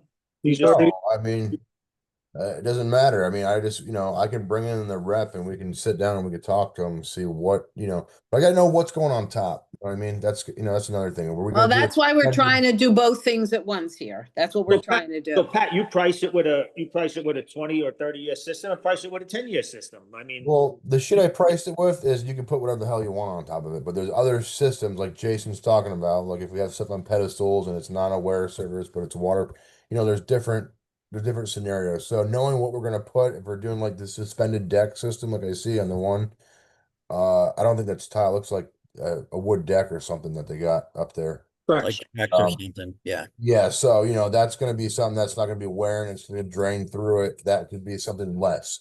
When you have a paver system with a sand bed on it, the sand's sitting on it, that's more of a wearable surface, but it has to be able to drain properly, He's doing that in a sand set. Jesus Christ. or We do sand it. Why would we do it in a sand set? I mean, if we're going to do tile, we would do it with thin set. That's what makes sense. Then you ain't gotta have to worry about the drainage and all that shit. Exactly. The fucking sand is just going to clog up the drains that we have there. That's a dumb idea. so I mean, For- as and, far and as he's practical- saying, and he's saying to put in now I understand. He's trying to raise it up this is a dumb idea. He's trying to raise it up. Boy, you are on Fine. a roll today. No, I'm just saying the truth and more so than I have. This frigging guy is proposing that we fill the entire, everywhere you see tile there, the 60% that's tile. He's proposing that we fill the whole fucking atrium with 4 inches of sand and then set the tile on top of it. What a fucking dumb idea. I mean, seriously. Look, let's just focus on what Pat needs to do. Pat needs to price out the entire demo, right? I guess we Yes. can save some of the dredging the next time they come around. We can just take the 100 cubic yards of sand from out front there. So listen, for Claire, what you need Can I is, say something? we need Pat to price out demo and all concrete repair for Steve Short, and for them two to get together and figure out. And it was his preliminary. I haven't even seen it yet. It was a preliminary Let's not even plan discuss with waterproofing. waterproofing, but nobody's made any decisions on any of I that yet. priced out everything in a category. It's on the spreadsheet. The thing that's going to really change is the waterproofing and what we're Yeah, which we did before we changed the waterproofing Maybe around. topping. It's a separate bid, right? A separate price, and just It's just a spreadsheet, just like a home. I mean, Steve Strong already has it. He's Yeah, just asking for some sleeves to be put in as an extra possible. We don't even know if we need them or not. And so that's a separate line item. So Steve Strong is going to be forwarding that to us hopefully soon, and we Yeah. can all get a peek at it. So I think we're already past that. Pat's priced it. He's gotten the price to Steve Stroud, who said it looked good. He sent it to Steve Strong. But it does, I'm sure, have his 20-year system in it, and Jason's questioning that now, which is fine, which is good. We're at a point to do that. Yeah, until we get it, we can then take out whatever we want, put in whatever we want. We just got to keep moving forward. That's it. And one of the things we're trying to do is also move forward with the landscape architect. And what the landscape architect was so unformed in terms of his views, we just didn't bring it to everyone. That's all. And so when we had the call with him and he was so unformed, he said, I need to know about my weight restrictions. So that's what we were moving on. But I'm just trying to move it all forward now. There was no decisions on any of it, not even close. Even with So- him making the whole entire thing a 4-inch beach, it's still not going to be a weight issue. Okay, we got Can I it. see see a Can I drainage say issue. something? Move on, next, please. No, Jason's on the right path with the thin set. Can I say something? No, of course, Hello? I agree. Yeah. Hello? Yes, Yep. what would you like to say, Steve? Okay, so there's a product out there that we used on a top floor of a 20-story building around a pool. And in that step down area, there's a product out there that you can get different size pavers, 12 by 12, 16 by 6, or whatever the size. And they set on plastic pedestals. Yeah. And they're adjustable. You seen it, Jason? I've used it many times. That starts to get expensive too, though. By the way, Yeah. Maybe the so, but- pedestals, but it- the pedestals are $10 a square foot, and then whatever you're putting on top. I did an Ipe deck on top, 2x2s last year, and then another part of it was Well, it Plastic- does allow you to have free plastic access tray. underneath it yes, for and anything, so it- maybe. it may make sense. It's just a matter. It starts to add up. You get to like Yeah, it 35, helps when you have 40 your bucks a weight square foot restriction. pretty quick. Yeah. But it's certainly a much better alternative than all that sand underneath. So Okay, Well, that's what we got to dial in is figure out what we're doing, how much pavers or tile or turf you want to have out there to figure out. yeah, And right now, I mean, I thought we were keeping that whole step down thing, and making that. I mean, he's got it in here as it's just one deck. stop here. looking at his plans, That- move on, stop Yep. looking at his. plans. That's why we didn't send it out. I told you not to That is tell anybody. exactly It's why. Your eyes only. Yep. we all have to get together. We all have to look at it. I mean, we have to get the community to give us some input. But We- there's we no hear from our sense in people, sending too, it and see out what they to, like there's before no we even- sense in sending it out to the community till we Yeah. have a solid preliminary plan, which we don't have. Well, the functionality is where we come in. I mean, the design is whatever you guys want to do. I mean, I'm looking at functionality and waterproofing. I'm not really Okay, that's what I want you to do, and we not want to looking at see how it your looks. bid. Okay, Claire, can I interrupt you before you go on? absolutely. I have to leave at 4:30. So two things. When you start talking about the atrium, Jason, I'd like to be involved in that discussion. Definitely. I'm doing 3 of them right now. Great. So that's number one. Number two, I visited with Joe and looked at that entry to your upper parking area, that driveway. And I've looked at both of Pat's quotes and I've got some thoughts on it. There is a section of the topping slab that is delaminated and should come out down Okay. by the lower drain. I think it's about 3 feet wide and runs all the way across that drive. So there's some things in there. I don't understand the reason, Pat, you may advise me on why we need the epoxy gravity feed. It's not, it's just an extra surety so the water doesn't penetrate down in those slabs. I mean, there's a lot of movement when you got heavy trucks. So, I mean, we can put a urethane in there, a caulking material, but it's going to shrink and you're going to see those cracks over time. So when I do my deck coatings on parking lots or catwalks, I don't like to do a route and seal with the urethane because in 2 years, you're going to see all those sealants turn concave and you're going to see those joints and they're like, what the heck? So over time with our experience, we've always chose the epoxy gravity feed route and seal versus, so it's just different options. Obviously we can save. Yeah, I just don't, when I look at it, I'm looking at it like you're trying to glue together 2 pieces of topping slab, which is probably a waste of money. That's what I see. But I don't know how you guys want to handle this. Do you want to go offline at some point and talk about it, Jason? Yeah. I think on both Mm, things. I think on Yep. the atrium and that entry. Okay. Yeah. Well, just let me know when it is. I gotta go. Yeah, send me an invite if you want me involved as well. I mean, or if you guys want to just come up with your own spreadsheet and I'll price it out. I mean, nothing's really going to change except for the concrete and crack repairs. How far do you want to take it? So if we do more concrete, 3 of us will talk and then we'll get back to you. Thank you. so Okay, good night. Thank you. Thanks, Thanks, Steve. Dave. All right, so in terms of the atrium, and then I want to talk about the pool area for a second, and then I think we're essentially done with all this stuff for now. So Jason, in danger of you yelling at me again, is there something we need to do in terms of, or incorporate in our thinking, in terms of the venting and the check valves and all that stuff, which we were originally talking about when we were talking about all the work in the atrium? Is that something we? My understanding is that we've solved the problem by venting the main out front. Okay, And but that we and that didn't we've put, had, we and didn't that put we- in any, we didn't put in any permanent thing in there. We still have something that needs to go in, if I yeah, we understand. just decided we need to put a gooseneck in case it does ever get deluged, it'll blow, right? Okay. It's like a whale.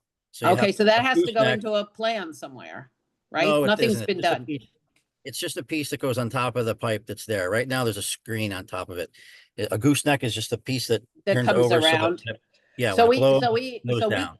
so we can go ahead now, right? Trish can go ahead now and get the plumber to do a gooseneck on that? Is that what we need to do? I'm just trying to move Yeah. things forward here. Yes, Trish, you Yes. heard that? And it's my understanding from various people giving me feedback or during these meetings that we've had several deluge, heavy, Yeah, we down have. and that it's flowed Yep. with the vent out there now because Yep. air was getting trapped before. It just couldn't Okay. get out. So we fast. just need the gooseneck and we can move ahead to do that. Yeah, and once we strip this whole thing down, I think the number was there's 16 drains there. We just need to make sure when, Pat's gonna do his concrete work and whatnot, that those drains are clear and whatever we do with this landscaping plan, that water can get to those drains and it should get out. Okay, and do we still need, I mean, this stuff is just out of my league here. Do we still need some kind of check valves on the roof or something that people were talking about at one point? No, we were originally talking about before we vented it, when I mean, I don't think we need it, but before we vented it, there was thought that what happens when a sanitary sewer gets so much rain going into it, it looks for places to go. And it can go backwards into your drains and come up into our little atrium bathtub. I don't think we've ever actually had that happen. Okay. So there was talk at one point about putting a check valve in after the vent out on the big pipe, but we missed the boat on that because we filled all that back in and everything else. And it was decided, somebody, I think an engineer, or somebody came and looked at it and said that we didn't need it. Now, Okay, here in Connecticut and in New York State, they make you now, when you do new work, when you do new sewer line work, they make you put a check valve in out by the street where you connect, just so that nothing can ever come back into your building. But I don't think we need it. It's a huge pipe. And with the vent, if it ever backed up towards us and we have water pushing out and they've got water pushing back, it's going to come out of the gooseneck. all right. So the only action item we have with all of that stuff then is for Trish to call our plumber guy and get a gooseneck put in there, and we're done. As far Yeah. as, good, perfect. All right. Now, the only other thing I wanted to bring up, and it's more around the pool area, because Pat, you're gonna have the concrete restoration around the pool area too, and I'm assuming in the sheet that you gave to Steve Strong and Steve Short, you had the concrete work for all of that, and the I don't know what you call them, the concrete pads that we'll need for the equipment and all that's all in with what you gave them so far, or no? You're muted, Muted. Pat. Fun. Yeah, I included all those numbers in there Okay, for all the okay. concrete work. So, okay, I have the railing in there. The only thing we don't know about is the lighting. I think it's a TBD, or he put an allowance in there. I'm not sure. okay. If we're going to incorporate that into the railing system like you currently have, or if we're going to do something different, that'd be something for your architect to come up with as far as that. But Okay, all right. Good on that. Now, the issue came up last week, and I don't know if we're incorporating something into 3B or 3A.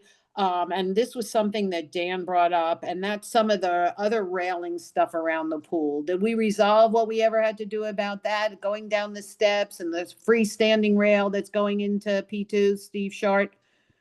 There's a question for you, and where are we on all of that stuff? I know it was some discussion, but I I don't think think anything. Dan had brought up that there should be a rail going down and we decided we would put one up. Okay, so where is it in anybody's plan is my question. No idea. There- I think that's you're more talking like I Trying to think make sure these that's things, that's inside the garage. I don't think it's part of Pat or anybody else. I think it's Trish finding somebody to put Yeah, up I know, but a- I brought Steve Sharp brought to my attention, like those two rails that go up to the sun deck are not legal. Remember we were there, I showed that to you, Steve. Yeah, no, I know. I put it on the drawing and I added the linear footage in. What's not legal about them? The one They're that not goes up the three, continuous. the one that goes up the 3 steps? Yeah, they're not on the outside. It's not continuous. well, let So us if we get didn't touch redesigned them, when we do the if we railings. didn't touch them, they'd be grandfathered in, but if we're gonna replace them, they need to be continuous. That we brought up the code. Well, we're Are just, those something that we were replacing? yeah, we're replacing the railings around that little. well, sun- we're replacing the railings around the pool itself. We never made any decision those are just little handrails. Those aren't railings, right? They're just little handrails. Or am Just I little handrails, misremembering? which are grandfathered in if we don't touch them. If we touch them, then they have to go up to code. Maybe. I don't know, he was saying the steps aren't the right, whatever. No, the steps aren't Okay. right. The rail around the. That's all going to come down to the city reviewing the plans when you submit the whole package to them. Yeah, and they're gonna say you replace it. So I would, You're gonna do this too. I would tell you how I would address that is I would just say existing to remain, because then the city can't say anything.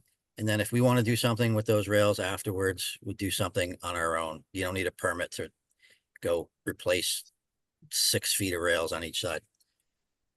Okay. In other words, it's always best not to point out problems. Like the rise and the run and the steps are not up to code. We're not ripping those things out and rebuilding them. So I would just say Well, I'm not signing off on it. it's existing. We're not doing anything. It's, okay. All right, we can go then. Just put existing, no work. That's Then what it doesn't pavers affect are you at on, all. aren't they? Pavers are on those steps, aren't they? I don't remember. Yes, probably. I think it's tile, isn't it? I think it's similar to the pool deck, isn't it? Yeah, Same it's the same stuff you got on there. I think it's travertine stuff. Pavers.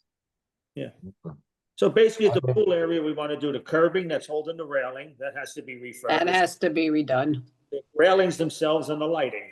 And maybe, or we will need some sort of deck or something to support the new equipment That's down below. That's down below. off the south end of the pool Yeah. deck. Yes. So all that's priced out except for the actual, the logistics of the railings. I mean, I got a lineal foot price in there for the 48-inch rail going around there. And if Steve included that little top area, then that's in there as well. So your only thing you got to worry about is as far as, what do you want it to look like when it's all done? Are you keeping the pavers there, right? We're not taking those pavers up? No, we're keeping them. Okay, so I mean. it's Well, we're pretty- gonna have some empty space for pavers could we get those same pavers where all that big awful No, equipment we'll is? never get the same pavers. Something We're just close. gonna have to do something. We're gonna have to square out or rectangular out an area back there and do something completely different that makes sense, like it's a little seating area or something like that. No, would our lighting affect the, before we order railings, our lighting or light posts, are they incorporated into the rail? You have to know that, Pat? Well, now that it's incorporated into a railing, it's basically your post comes up and the rail bolts into it. I mean, it's just something part of the design. I mean, however you guys want to light that place up. I mean, we can put lights into the knee wall. You can put, I don't know how. Do you guys use that late at night? Is it something that's We need to have some higher lights than Okay. just railing height. so? Yeah, I mean, that's something you can talk to the designer about or come up with some solutions as far as what you want to put. I mean, you can put light poles anywhere. But it doesn't affect your rail design or rail design. I It, mean, it depends on where they're going. Right now, they're a part of it. The higher posts that we have now, are they integral to our railing or are they behind it? They're in it. They're in Part it. of it. It's not a big deal. It's just it's incorporated into there, and then Yeah. the electrician will run its wire through it, and you'll put whatever fixture on top you want. We just need to know if you want a circle or if you want a square stock. No, we'd probably have to have neighbor friendly, with the hood that folds down and blah, blah, blah. Turtle friendly. Yeah. Somebody's gonna have to look into that. Yeah. Okay, I mean, So, Trish, so I as think far there as was the an pool, action though, we keep sorry, that Jen. separate, or is that something you want to keep a part of this three? what was the question you asked? I'm sorry. Says Start the again. pool doesn't really sound like it's gonna happen anytime soon. I think the atrium is more of a focal point. Well, we were gonna do it at the same time as the atrium because it had the concrete work that you're already doing and we already have plans and we're already gonna be sending stuff out to a pool contractor. I mean, if we don't do it at the same time, then we have to let you go and then have it bring you back for the concrete work there. So we were just gonna do it at the same time and get it all done at once and the cost down and use the equipment you have and all of that. So. Only because it's concrete work and railings that we were gonna do it at the same time. So we put it off. Remember, we were gonna originally do it as part of the outside, as part of phase Yeah. 2. And then we said, no, well, we'll just put it off now and put it at the very tail end of 3, but it's got the concrete work and so we want to finish that up. All right, well, then we have to start working on, drawings and railings and all that stuff to get that. Yep, So yep. Uh, Yep. next discussion is gonna be lighting. How do you want to incorporate that so that we can, well, obviously, if the change order gets signed, we're gonna get the railings, drawings in the works, because that takes time. And then, all this stuff is it's all time. I think that Trish, remind me, or somebody else who was talking around all of this in the beginning, when we were thinking about doing some of this with phase 2, because that's when we were doing the outside of the building, didn't we have some lighting discussion at that point? And wasn't there a view that we Yep. wouldn't, Yeah, we they were- wouldn't incorporate the lighting into the railings, that it was Yep. more sensible to do it separately, but I don't remember exactly why. It's, Do you it's remember? easier in my experience, to Okay. do it as a separate element. Yes. But I don't know if we have room, I mean, we have room behind, there's grass behind there, but I don't know if we have enough room in the curb to have a separate light post behind the railing, which is where it normally would be. So somebody's gonna have to look into it in detail. It's just low voltage wiring, so that's not a big deal. I mean, that costs almost nothing. And we could just run it around the backside of the curb. Okay. So I guess that's it on all the three. Oh, I know, I wanted to bring up something else to people.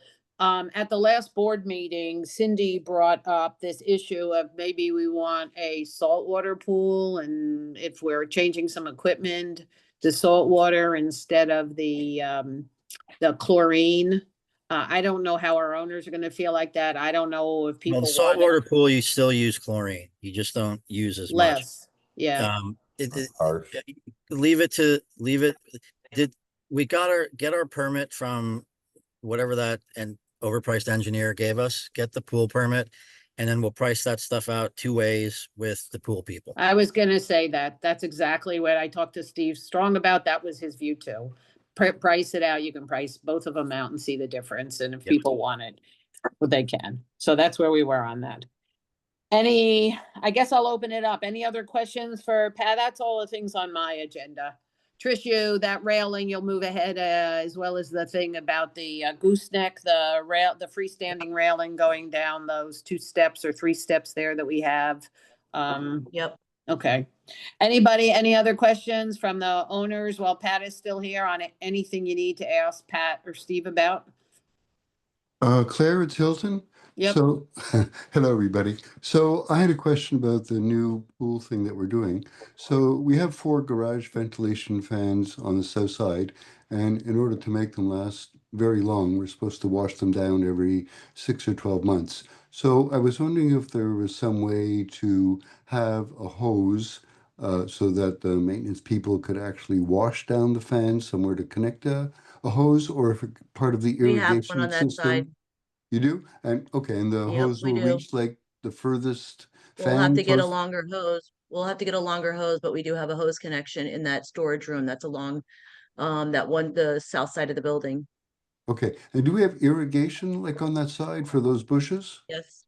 Yep, we Okay. do. Yeah, so sometimes you can connect, like you can connect a hose to the irrigation system. But as long as we get it one way or the other, I'm happy. Okay, anybody else? All right, Pat, thank you. All right, guys. Have a good night. Yeah. Thank you. You too. Okay. Yep. Hi, guys.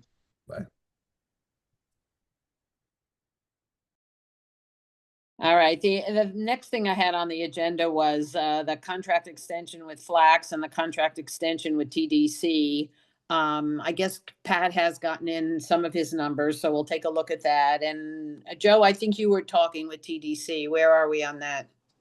Spoke to them about it. They got back to us with an email, said they would do it, but haven't gotten anything from them yet. So reach out Okay. to them again tomorrow and remind them. Okay. Change orders. Well, we know where we are. The only one we have outstanding right now that I know of is that change order 8. That's the one that's under a lot of discussion. We did get the pay app number 6. Dan, just so you know, Steve Strong sent back an approval on that today, and we had Steve Short's approval on it. So I think that's all work that's been done and just needs to be paid and processed at this point. Yeah, I forwarded the approval from Steve Strong to Dan just now, so because he's already has it in our spreadsheet. Okay. So that was forget the exact amount on that, about 245,000, was it, or something like that? Mine, Dan. Or Hmm. what's 345? 345? 345. Yeah. But Yeah. that's all work that's been done. Yep. It's Yeah. already on the spreadsheet. Okay, good enough. All right, and then let's move quickly if we can for some of these building maintenance and repair issues, and then we can end for today. The ventilator, any update on where we are on that? The replacement It's coming in ventilator? October, Okay. it's coming in that's October. October. Bass, I know we had another fire. What was the fire alarm? It was, somebody pulled a pull station, but I'm not 100% sure because when they went to reset it, it set the fire alarm off again when I was on this meeting. So I ran down and silenced it and had Vanessa talk to the fire department so they didn't waste their time coming out here. But that's just a manual pull station I'm having an issue with by the southwest stairs on the first floor. But we went into all of the units, tested all the speakers. They redid all the wiring for, they figured out where the loop is for 101 to 107. All those speakers are back up and running. Good. I know that they have to come out. I know Joe Talento was going back and forth with them on some questioning their labor pricing and whatever batteries or something. They lowered the price. So we signed that proposal, sent it over. I don't remember them coming out changing those batteries yet. So I'll have to follow up with them on that tomorrow. And then there's also a couple, like 509 has one speaker in the master bedroom. So I need to follow up with them and find out when they're going to come out and change the speakers. It was like 2 or 3 units, I think. All right, and we haven't never gotten from them any clear view of what we have to do in terms of a yearly maintenance schedule, have we, Joe? No. Nope. It's like banging your head against the wall with those people. Yep. All the people. Okay, and where are we on the BDA system issue? How are we coming along on that? Was BDA day today, Trish? Yeah, they're actually, when I went downstairs for the fire alarm, yeah, they were running around. There's 3 guys down there, so they're here. Okay, That's so Stellar Communications Stellar. is now the third person doing the pricing, and they're doing the DAQ test, which is what Broward Sheriff would typically be doing. They got 2 radios from them, and they got permission to do it on their own, and then they'll put a proposal together, and then we'll see where they fall into the mix of numbers that we have so far. Work in progress. All right. Lobby elevator, machine room door. Where are we on that? Waiting on a price from Pat and from the door doctor. Hopefully I'll have Perfect. something the next one. Next meeting. Perfect. And then where did we net out at the last meeting on this issue of that stuff to spray down the equipment or the roof power washer? Are we doing something about any of that in terms of just washing down some of the AC equipment up there? I mean, I know we went back and forth on the hose connection. That's going to cost like $1 gazillion. Which way? So I think we killed off. Yeah. We killed off. But then there was yep. My only concern was if my maintenance guy goes up there and squirts off someone's unit and hits the electrical power and I don't know, just like No, it wouldn't be for our maintenance guys to use on homeowners' units. It would be for our maintenance guys to use on any fans and stuff we have on the roof, and for vendors who have maintenance contracts, etc., to use on individual homeowners stuff. But the price is ridiculous. The next time we have somebody on the 7th floor who's renovating their apartment, we should work out tapping off and putting a little $100 meter off of one of their standpipes. Why can't we do that? 715 is remodeling. So I know that there's that chase where the lines go up for the air conditioning. Yeah, you can run a pipe up there. We just would need to put so if I got the plumber to I guess come out and tap in, find out what it would cost to tap into wherever water is there. Yeah, it shouldn't be very expensive. I mean, unless somebody's going to make a big ordeal out of it. And the most expensive thing is we're just going to need to get and the plumber will get it, the small meter, an outdoor meter. They're like 120 to 150 bucks. That's up on the roof so that we record the water usage and that tenant gets reimbursed. Well, we pay one bill for everybody, so we don't even have to do that. Oh, that's right. We don't have individual water. So then there you go. Yeah. Okay, perfect. All right. So what I'll do is I'll reach out to Gimler and tell them what's going on with 715. Is this gonna require a permit? I'm assuming yes. No, this should not. If somebody says it No? requires a permit, then they're just sticklers. I mean, if you call the town hall, they'll tell you need a permit. We don't need a permit. Yeah, believe me, I know. Just do it. You know, we have 2 apartments on the 7th floor that have leaked into their ceilings. I wonder if we need to go further with the roofing company. Why all of a sudden are we having 2 leaks in the apartments? It's costing us money on top, you know, like it's about $2,200 every time they come out to repair the 2 roof units. Well, not every time. It depends. Like the last one was 22. I haven't got a proposal on the leak over Yeah. 710 yet. It's not a roof leak, it's a penetration leak, right? It's like one of the Yep. coal pockets or something. Yep. I mean, When I get that proposal, Jason, I'll send it to you because you'll be able to factor in and see if we're getting ripped off. how are they doing them down there? I know how we do them here. We fill them with tar. What do they fill theirs with?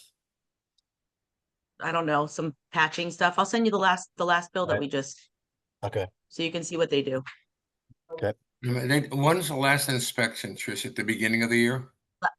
Okay, they come every December and inspect the entire roof and then they give me a report on every area up there and then they give me a repair list.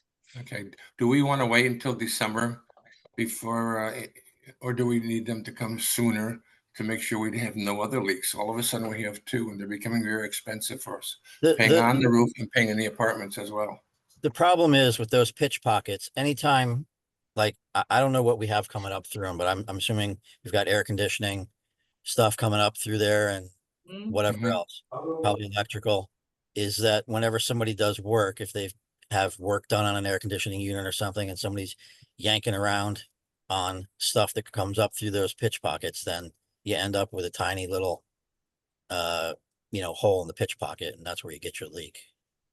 Okay. So nothing we can do to prevent that from happening now. I mean, yeah, if somebody inspects them, but It it's could hard. happen between now and last December and now. Yeah, pitch pockets are they're hard. They're always a problem. Anytime you have a penetration through the roof, it's never great.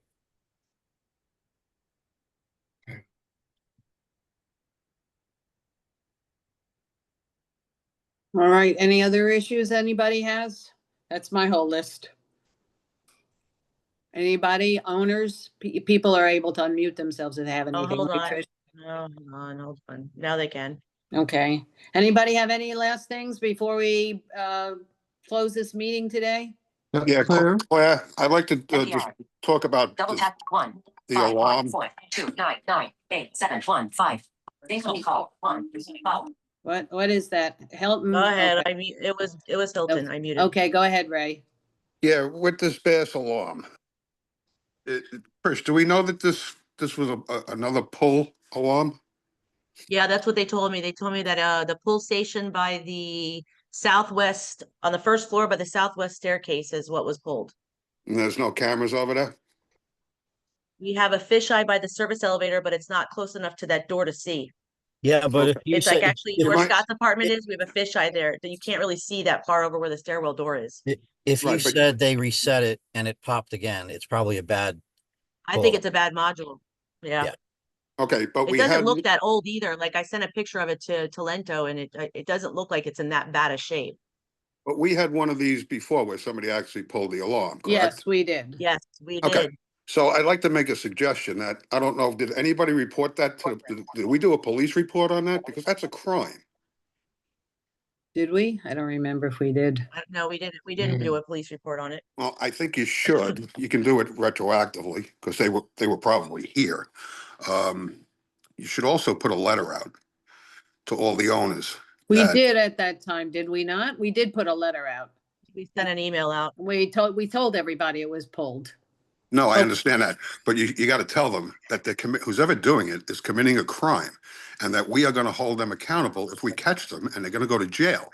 Somebody can get killed, whether it be a first responder responding here, whether it be a unit owner like myself who just stays in bed and doesn't even bother to get out, because sooner or later something is going to happen, and we're going to end up with a situation on our hands, and then you're going to have a real big lawsuit. My second point about this Bass company, are they the only alarm company in South Florida? So they're not, we talked at one point about getting somebody Shopped else it in. around. Yeah. Everybody's super busy.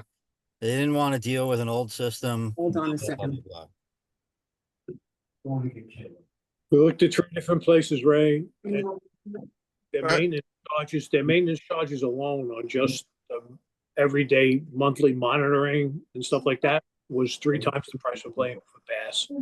Just that Bass is the #1 guy in that area of Florida, and it's a constant battle to get them to show up, and we keep on them constantly about trying to set up a program with defective devices, things that are going bad, so that we could be proactive and get the false alarms to stop.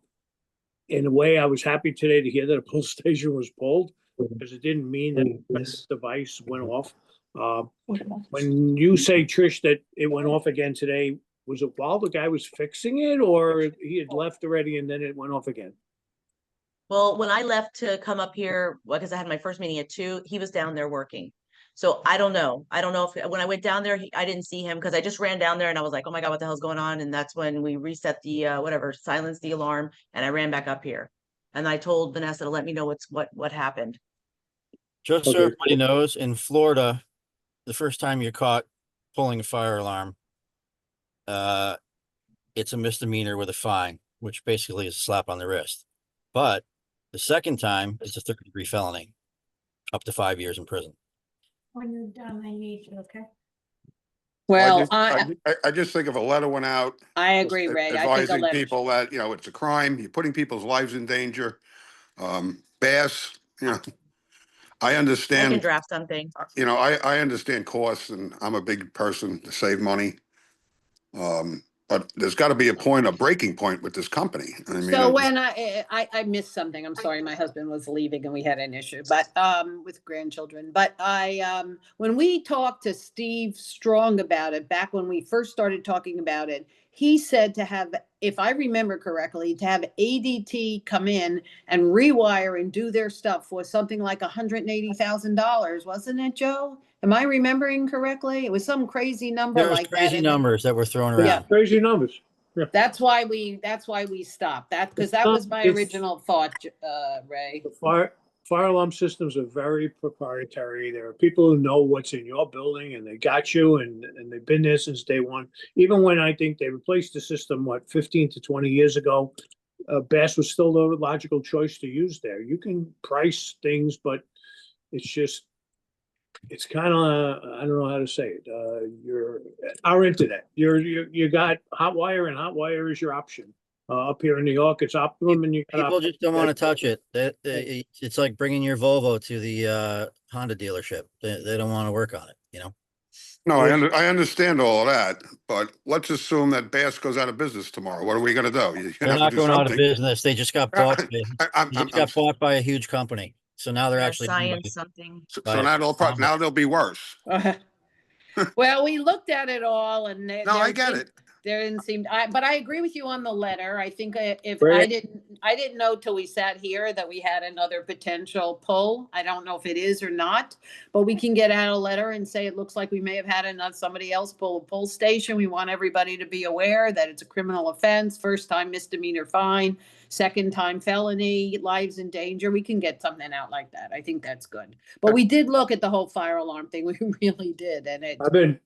We haven't given up either, Ray. I've been at this for 2.5 years. If I can help you, Joe, just let me know. I'd be happy to give you a hand.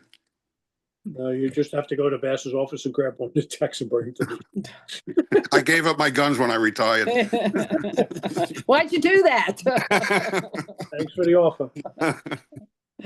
Okay, thanks, Claire. Anybody else? And Wendy said, oh my God, was it today? I thought we had one last week. All righty. So thank you, Okay. everybody. Have a good night. Yeah, you too. Bye, guys. Okay. Yeah, Bye-bye. good night. Bye.